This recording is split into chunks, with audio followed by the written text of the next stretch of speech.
driving school. Hello and welcome to Premier League. Luton Town. It's nice to be back. And we're back for our fifth season, chatting all things Luton. We've gone through the contracts, we've negotiated them, and the boys are back. They've signed them up. We've got Bataro and Steve with us. I'll come to you in a minute, guys. But we're going to continue to talk all things Luton, all things Premier League, and we're just going to chat away like we have done for the last 4 seasons, and we're going to have a great time. Hopefully, keep your interaction coming, boys and girls out there. It's been fantastic, and this is the start of it all for us there. How are you going, boys? It's nice to be back, isn't it? Yeah, superb. Been looking forward to it. Obviously, I think it's a little bit slow starting with like the rumours and everything, but I think there's enough for us to get our teeth into now, isn't there? Oh, there is. And can I just start with the first thing I want to talk about, if that's okay, because it's my birthday soon, and every year we start the podcast up, every single year, I hope that the kit is going to be great. And the last couple of seasons, hated it. Although I got around to like the orange one from last season because of the final. But this season's kit is, well, can I say the dog's doodahs, really, isn't it? Let's be fair. It's a different gravy, isn't it? Yeah, I mean, much better. I've always loved the 73-74 kit, and then we had the one that Luke's got on tonight. First Man City, that awful day. But yeah, I like that style, and yeah, it's good. It's good. Well, I've already put my order in, and with the Premier League badge as well. I think normally I wouldn't put any extras on, but it's the first season that we've been here. So absolutely going to get that way, I think. I would have ordered, but I just don't know what size at the moment. I'm counting the X's, I'm afraid. As you can see, you're on a diet. Yeah. Well, I've got to say you're wearing the same top as old Clicker. Yes, I did get mine before him, though. I've got no proof of that. So Have you not got a receipt? Yeah, so he copied me. It's a big season coming up. We all know where the fixtures are now. We're talking about stadium development, and obviously our first game has been postponed for now at home against Burnley. What did you feel about that decision, Bataro? He says as he's drinking his beer. Sorry. And we're off. Well, I mean, I think it's a good thing. I think the fact that it's been accepted, I think is a bit of respect as well from the Premier League, as they, said we have to change our stadium or, put in more media rooms, etc., and whatever else. But no, look, the fact that the first game is cancelled, or postponed, should I say, is a good thing, obviously. But look, have you seen we're not fussed because it's going to be one of those games later on in the season that we can pick up more points and go, do you know what? We need the points here. We're going to get them. And have you seen some of the video shots and things like that, and how it's coming on real quick, isn't it? Yeah, it is coming on real quick. I mean, it's difficult to get a real sort of idea. It's only going to be, like when you're decorating your room. It's just the last couple of jobs where it all clicks into place and you see the finished article. So I'm not sure what it's going to look like, but I just think, I think the club has said it's going to be on time, but there's no slack time. If anything goes wrong, then there's a problem. I think almost certainly you've got to get your safety certificate and stuff like this. So I just don't think there was any slack time, and that's probably why they've asked for this one to be called off. Some of the images I've seen, and I've driven past Kenilworth Road a couple of times, and you can see that the bobber stand now is like twice the height it was before. It's a media show, really, isn't it, for all those people? But the one thing I do like about it is the little few extra seats we put in the stadium. And also that makes us the second smallest ground now in the Premier League. Exactly. Ahead of Bournemouth. Exactly. That's great, isn't it? See, I love that level of pettiness because that's what Spurs done when they built their ground to make sure it's bigger than Arsenal's. And yeah, I'm all for that level of pettiness. Yeah, of course, because all over social media, we've got obviously like the end of last season, even still to this day, you've got people going, oh yeah, this is a Premier League ground for next season, blah, blah, blah. People still taking the mick and whatever else. So yeah, actually, this is a Premier League ground, but it's not actually the smallest in there. So yeah. And again, it's not like we haven't seen top flight football before. We said this after the playoff final. Every single team that's up there has been to that stadium at some time in their lives. Yeah. And I'm not worried about that. But I just thought that was a really sweet spot to be in. Yeah. Pardon the pun. But, Gary Sweet did the right thing there, getting the extra seats in. I think that's brilliant. Agreed. So we talked about the kits. We talked about the stadium. What are we thinking about the opening fixture? Well, any game's tough, isn't it? So it doesn't really matter. I think if it was Brighton away or Man United away, I don't think there's any difference. I think the thing we've got to focus on is just hold your own, go there, see if you can get a result. We're not expected to go there and turn them over 3-0 and whatever else, but has it got that similar feeling to Palace away though? All those years ago when Steve Howard and was it Berkovic? Was it Berko? Oh, don't ask me. I was probably about 10 at the time. Yeah, the 2-1. Yeah, if Johnson plays for England, so can I. Yeah, similar sort of feel to it though. Maybe sort of the level of the fixture. Brighton are exceptional at holding the ball and controlling the ball, but we're happy without the ball. So it's going to be interesting to see how the two styles work out. Brighton finished the season quite strong last season, and obviously they've been in negotiations at the moment with Chelsea selling one of their key players. And Casado. Really, they're going to have lots of money, lots of investment. However, there's always a chance that look at Brentford, Arsenal, their first game in the Premier League. Who would have thought that? It's nice to have Hudson back, isn't it? Yeah, good old Hudson the back. Obviously, endorsing what you've just said, but I mean. I just think we've got to just love every fixture. Of course. Whatever comes, we've just got to really love it. As long as we're in it, that's the thing. As long as we're in the fixture, we just stay in the game. And obviously, Brighton away, sunny weekend, hopefully. Yeah, I can't wait. Couple of shandies, maybe. Well, it's a train ride at the very least, and loads of beer. Direct as well on a train, isn't it? Yeah, totally down. That'd be fun. The expectation from everyone else, the hashtag teams like Luton thing has come up so many times. Lots of people saying we're not going to get anywhere near Derby's record. We're going to beat that. Do you think there is no respect for some places? They just use it as a bit of a cannon fodder, really. Isn't it just ignorance, though? It's just ignorance because how many of those fans would have sat down and watched us play, a certain number of games? But even the teams that we were playing, we were crap in League 2. We were crap in League 1. We were crap in the Championship. Oh, look at that. We've gone through the whole lot and we're in the Premier League. Exactly that. So as long as people keep writing us off, we'll keep doing all right. That's the main thing. I think I said in one of the pods towards the end of last season that it's just lazy scouting by opposition. And, that's why they weren't ready for us half the time. And, I'm sure the teams aren't going to be underestimating us. They're going to know exactly what they're going to be getting. But on the day, if we're onto it, we're so hardworking, such a high press.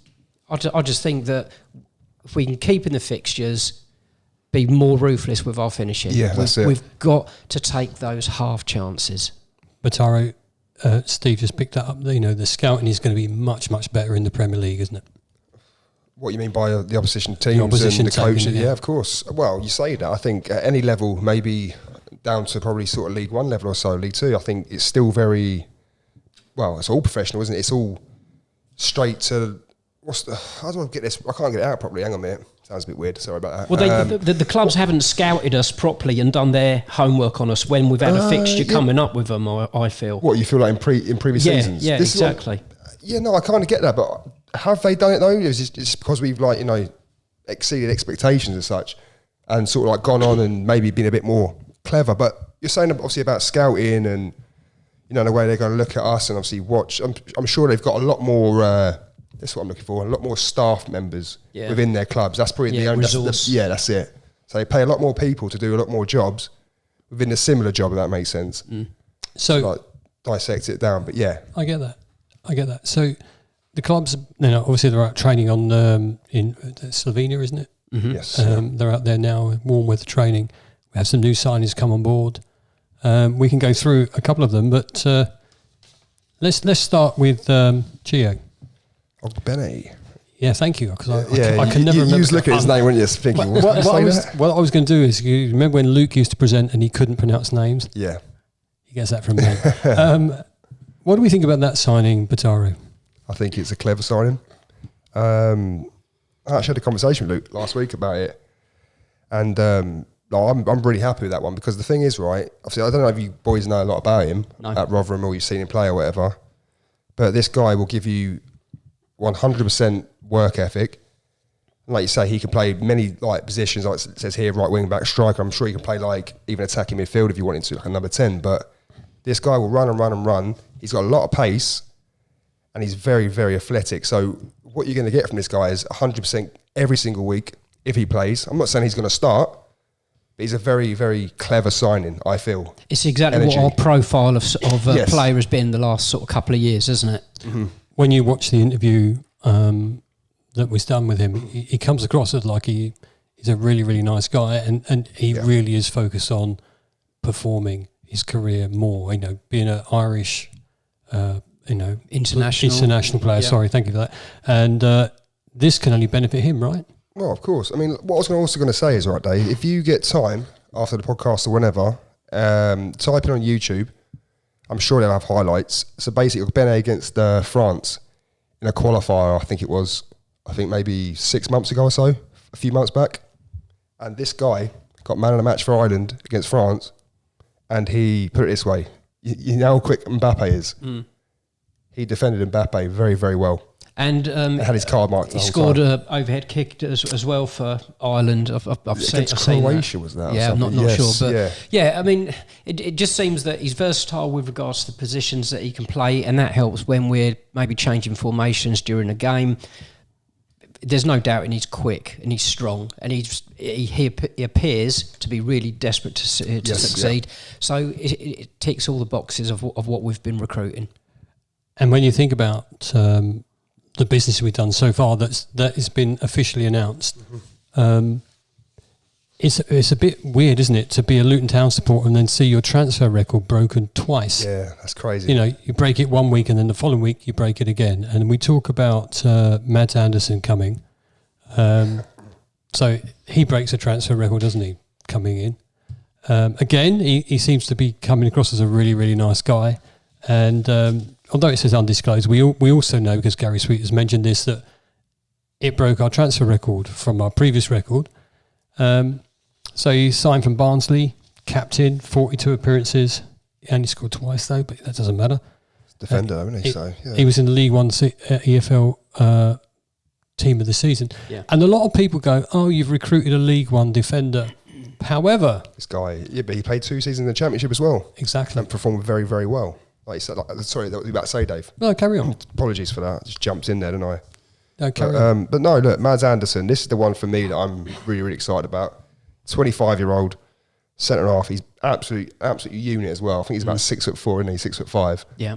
Yeah, But going to be pretty mobile as well. It's just strange to get a player from Barnsley. It just doesn't happen, does it? No. Because it was crazy, the fact that we were linked with their other centre half. I think was it Liam Kitchen, whoever his name was. Right. And then straight away, that's who we were being linked with. And then Mads Andersen came obviously onto the scene. But now this is another clever signing. Another one, I think.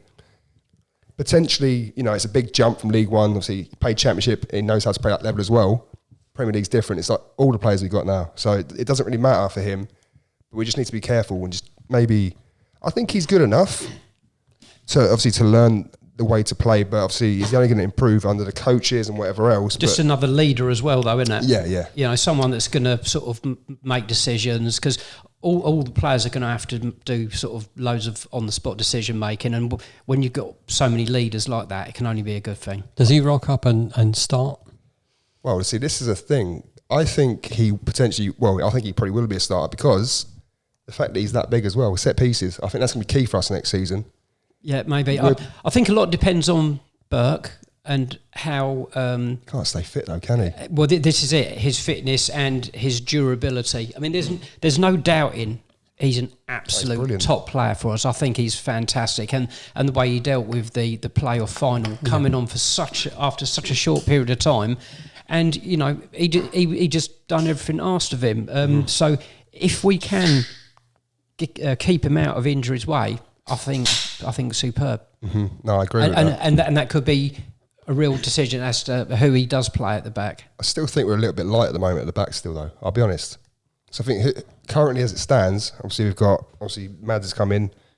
Obviously you've got Potts there, you've got Burke, Lockyer, Bell. Who else have we got that play centre half, really? I mean, we're playing a back three, potentially. Osho. Osho. How can I forget Osho? Exactly. How can you forget Osho? Sorry, that is disgraceful. That is disgraceful. Mate, I've been off the boil for a while. So, I mean, we've got to cover, I suppose, then for each position. I think maybe one more centre half or a versatile, maybe full back that can play there. if needed, maybe. We're going to talk about transfer rumours in a little bit, but there is so we signed Mads Andersen, and I'm thinking, this is great. Yeah. You know, we broke our transfer record. And, you know, when we get to the Premier League, you're thinking, well, of course we're going to spend a little bit more money than normal. And then a few days later, we pick up Chong. I mean, that was rumoured for quite a while, but some of the rumours that have been going around this summer, you know, it's always laughable, but some of them you just go, where the hell has this come from? You know, it's just people making up stuff. But that was mentioned quite a while.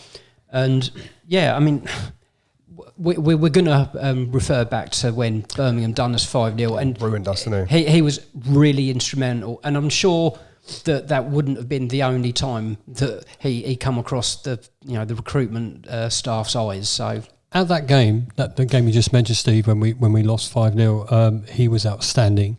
And I do remember standing there just clapping off the pitch because he was brilliant that day. I was clapping because he was leaving the pitch. Seriously, I'd had enough of him because he was just breaking at such pace. You know, there was no inhibition with him, and yeah, we couldn't control him on the day. Previously, when we talked about transfer fees, we looked at Sluga, you know, 1 point, whatever it was. 3, wasn't it? 1.3. Whatever it was. Million. Yeah. And before that, our record transfer was Lars Elstrup, 800k. And we've just spent possibly in the region of 5 million plus any add-ons. Yeah, there's a few reports going around there. But this is what 5 million in add-ons if we stay up as well. But this is what the Premier League brings you, because if we stay up another year, there's another 100 million coming in. Yeah. Even if we get relegated, right, do we not still get £82 million as well for finishing bottom? Yeah, we get relegated and we still get parachute payments off. At the moment, we still get parachute payments. Unless we can bounce back straight up, we don't get anything. Can we look forward to bigger signings and more money? Or are we going to be astute and go, you know what? Yeah, we will. There is a limit here. Well, there's a limit. As we record this, you know, today there's been sort of sources from from Villa sort of suggesting that we might be getting close to Nakamba. That's the one for me. I thought he was that final bit of the jigsaw last season, and he immediately made an impact, and he got better and better. He freed up all the other players as well. I mean, I know it's going to be a completely different level, but he's been there before. He's played it. For me, that's the dream move for me, getting him. Yeah, no, I 100% agree with what you said there, Steve. Like Nakamba, that deal has to happen. It has to happen for us. I mean, what's your feelings, Dave? Because at the time of recording, what I want to ask you is, how much can we spend on him? Because is there a limit that we won't exceed? Because if we've been run such a brilliant club as we've been run recently, there's got to be a point at which we go, do you know what? No, that's too high. Well, there is that, but there's also equally as important, I would suggest, is not upsetting the changing room. Yeah, this is it. You know, for example, bringing someone in on 50 grand a week when everyone else is on a exactly maximum of thinking, 25, 30. Just for example, just throwing numbers out there.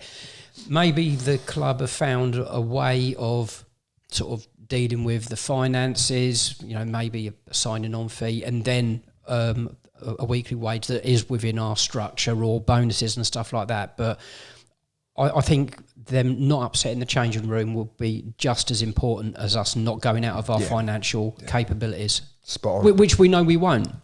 We know we won't do that.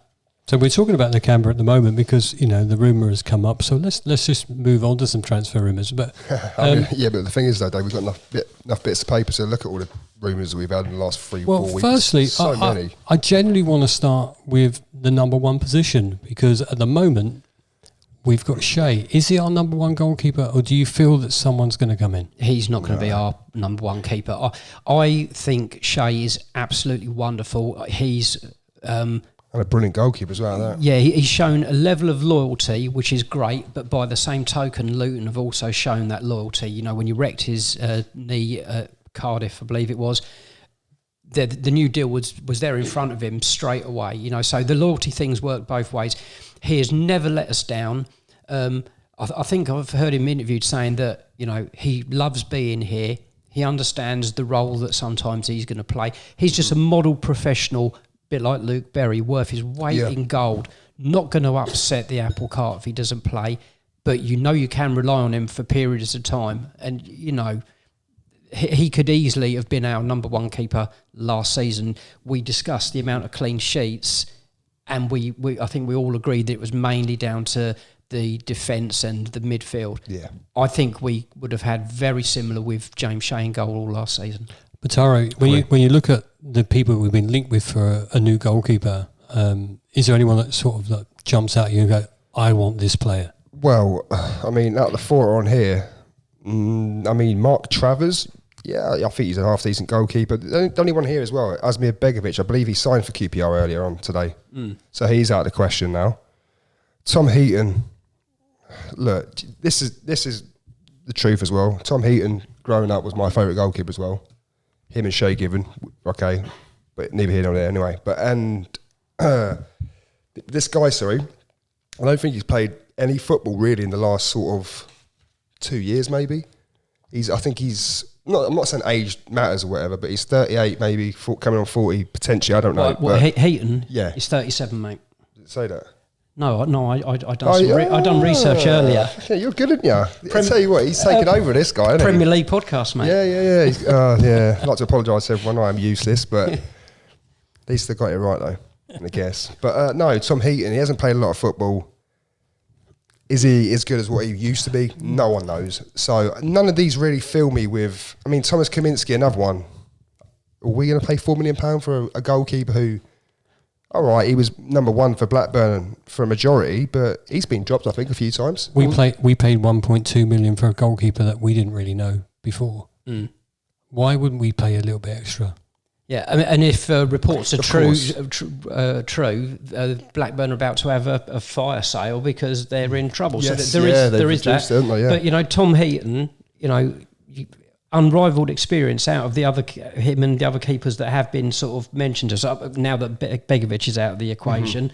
But if he hasn't played a lot the last couple of years, that might mean that he's fresher. I mean, I would take Tom Heaton, but it's whether you need competition with him as well. Obviously with Shea as well, but you need another goalkeeper in there, a decent goalkeeper. They all need to be challenging each other. You can't just have like your number one choice, and that's like, oh, we paid this guy, we spent £4 million, for example, whoever it is, and then go, we've got this guy, he's a free agent, 38-year-old or whatever, 37, sorry, to be precise. And then you've got like, James Shea as, say, second or third, depending on obviously how they do it. But I just don't see these goalkeepers that I'm seeing, I just don't think they're Luton signings, I'm honest. Do you not think that Horvath has had a bit of a bad deal there? Yeah, shocking. I'm not going to lie. I was a bit gutted. I mean, not shocking, but I think, you're waiting to say something. I know you are. I'll talk to you in a minute, Steve. So you're a bit gutted. I think for 1.5 million, I would have 100% taken that deal. I understand that he's not, like a lot of people go, yeah, I understand why. I do understand, but at the same time, I would have liked him to challenge with one more for that number one spot. So if he wasn't your first choice keeper, he's a good backup keeper, yes, right? Because he took us through that. But then you have to ask yourself, why did Nottingham Forest want him? For me, he's no better than Shea.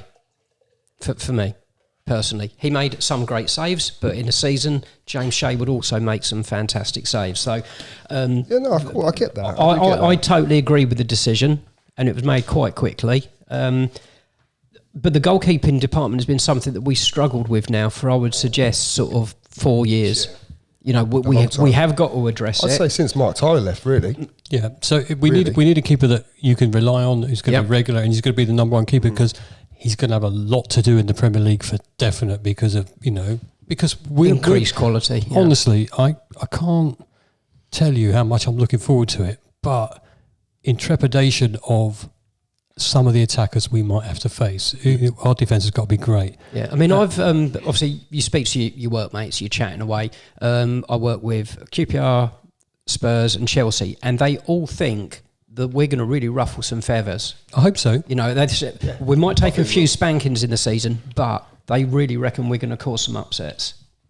Patari, where else do we need to increase the squad? Where do you think as our key positions that we need to sort of improve on? Well, I think we definitely need another striker. I think that's what I think we're all screaming out for that. I mean, as it stands, I think we currently have Adebayo, Morris.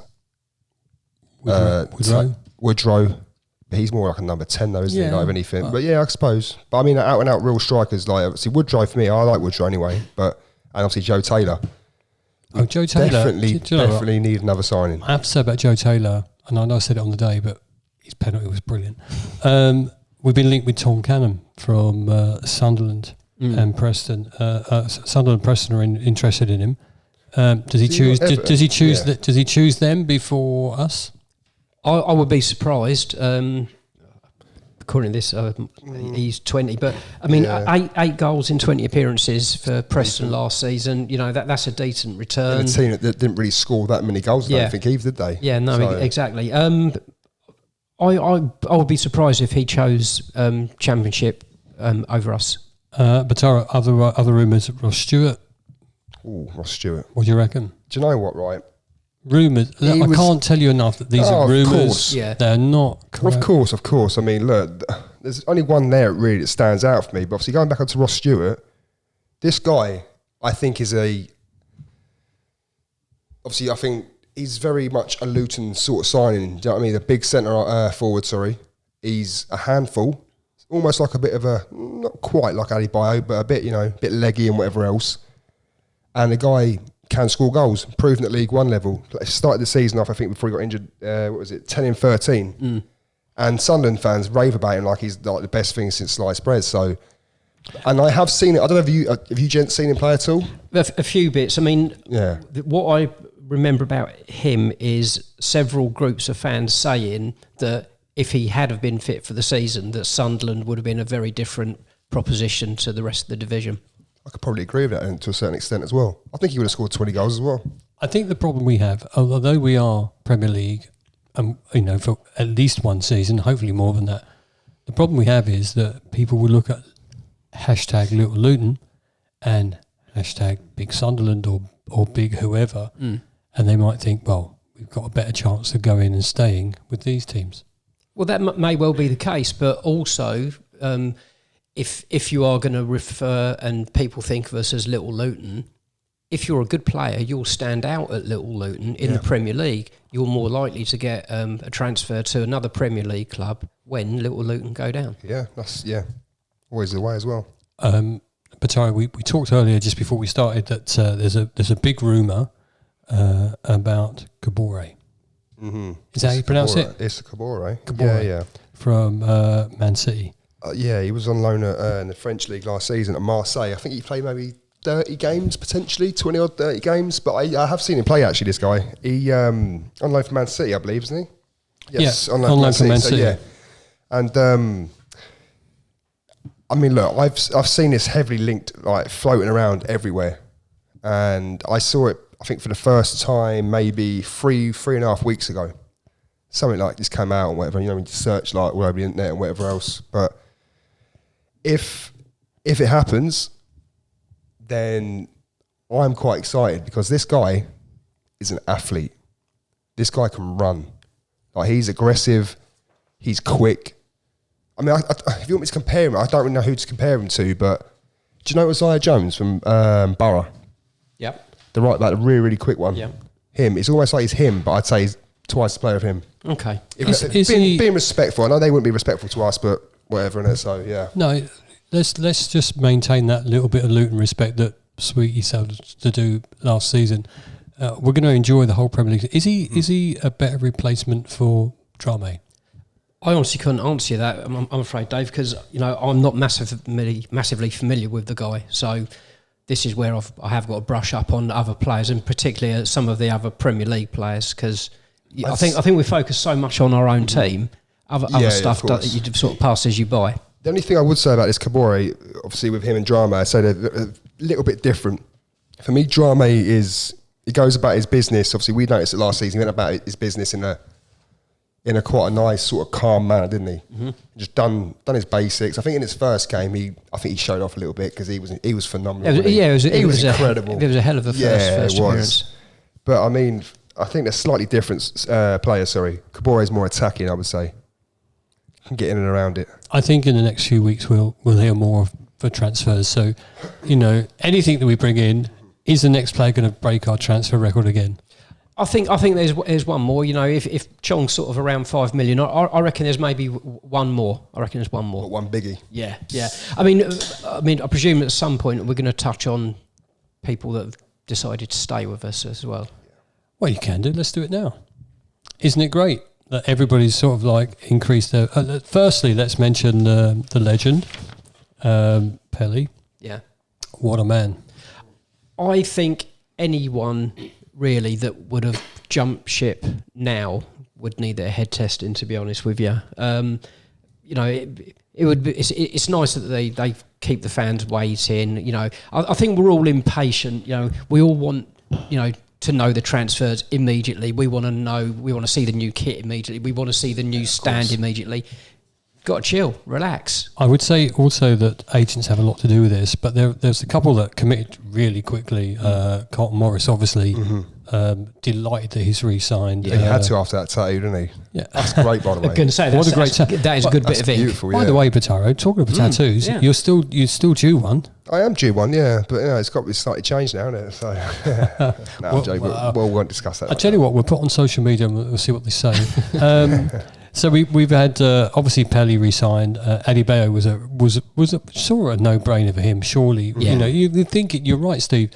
Everybody in the Premier League now, it could be their only opportunity to be in the Premier League. But also, if they have a brilliant season in the Premier League for them, and even if we go down, then someone might pick them up. Yeah. So you look at it that way. And Adebayo is one of the players that is much more frequently mentioned to me by other Premier League fans that have watched the Luton game. Really? And they've said, what a handful he is. Not necessarily saying, he's fantastic, God, how have you still got him there? But, just saying, he is such hard work to defend against. And, that's obviously a commodity that is going to come in handy. When you look at who's left and who's gone out on loan, I mean that's sort of a natural progression, really, do you think? Yeah, I'm afraid so. But there's still time for Elliot Thorpe because I think he's a player. Yeah. Like I say, potentially. I'm not too sure. Maybe Premier League stand at the moment or whatever. But what I was going to say was right. Jack Walton. This is a very, very strange one.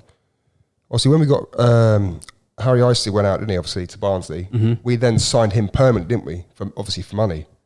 He's not played a single game, nor made the bench, I believe. Or has he made the bench maybe a few times? Maybe, but I remember Barnsley fans seem to be thrilled. Yeah. This is what I mean. That he'd gone. It's strange. It's a strange transfer. I mean, this is one I can get my head around. To be fair, and now he's gone out to somewhere in Scotland? Yeah, Dundee, yeah. one or two. Yeah. Yep. But very strange. That was a very strange transfer at the time. I find. I don't feel he'll ever play a game for us. Wow, that's a statement. No, I don't. I don't ever. I never thought. I thought it when he came in as well. I thought he's brought in as backup. Genuinely, I can't believe I'm saying this. We are Premier League, and this is a thing that when you sit back and think how much we've achieved, it's an amazing achievement for any club. A club of our size and the resources that we've had is amazing. It's nice to see that Kevin Foley's come back to the club. Yeah. Always liked him as a player. Again, really reliable, professional. Never let us down, and I thought we'd see him again in the future. And news proper people around the club again. That's it. And news today, Bataro, of McCormack. You see, you haven't even read the script. No, do you know what? Right, that was a couple of days ago, wasn't it? Yeah, okay. I was going to say today. When he said today, I was thinking, no, I have seen that. Oh, no, he's trying to pick you out. No, I was going to say when he said today, I was like, today? It was like 2 days ago. Yeah. Well, today when I read it. Yeah, you were fresh on feed after sleep for 2 days. So McCormack comes and joins as coaching staff. Can I just say on him? You can do whatever you like. I think that is a sensational move. I remember him as a player.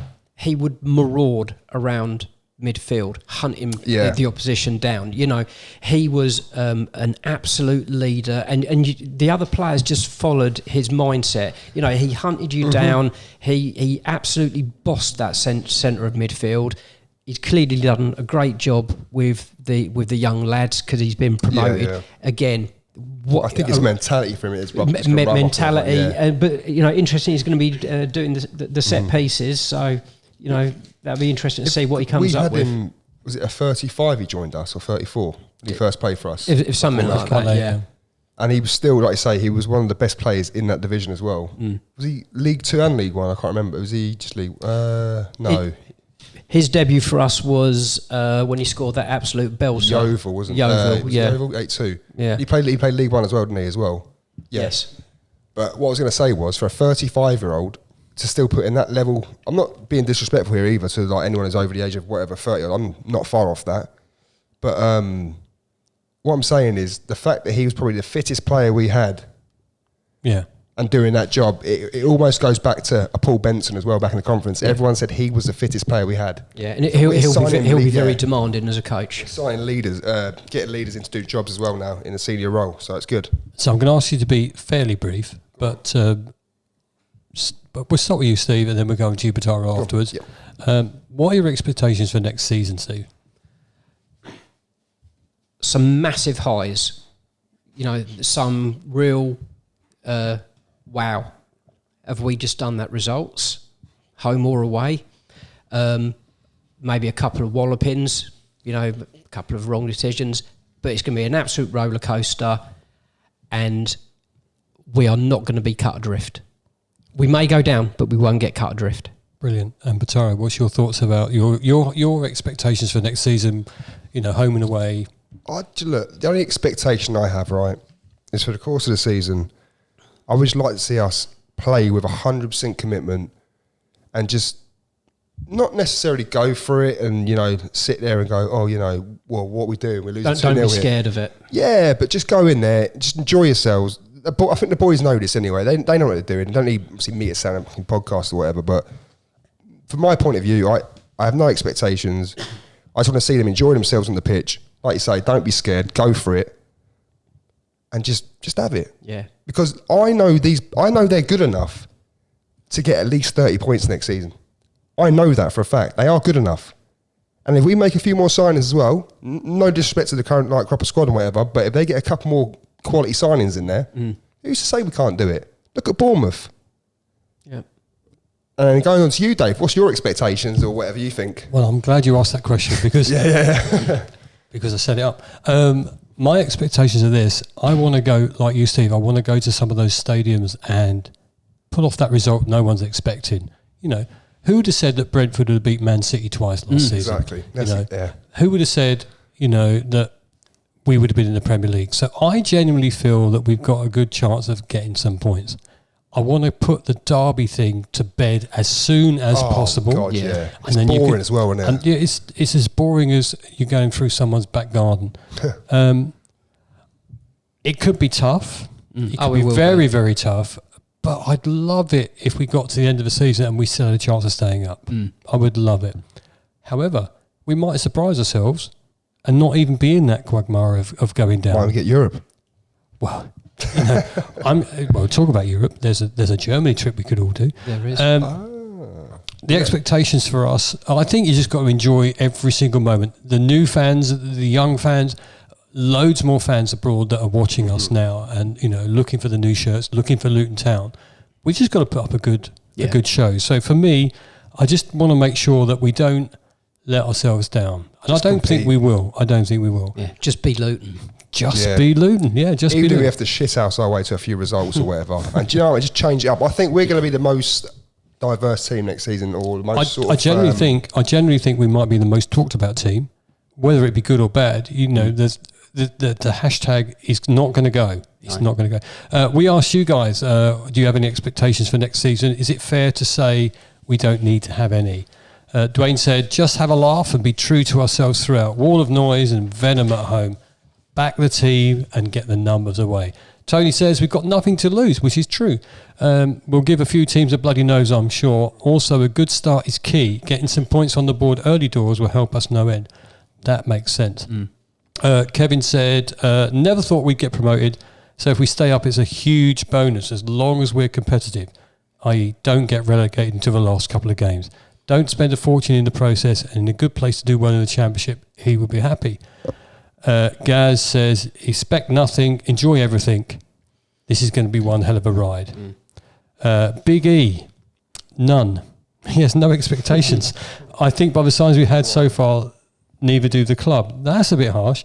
And preparing for the following season, the Championship is not a bad idea. It's a free shot, take the money, enjoy the ride.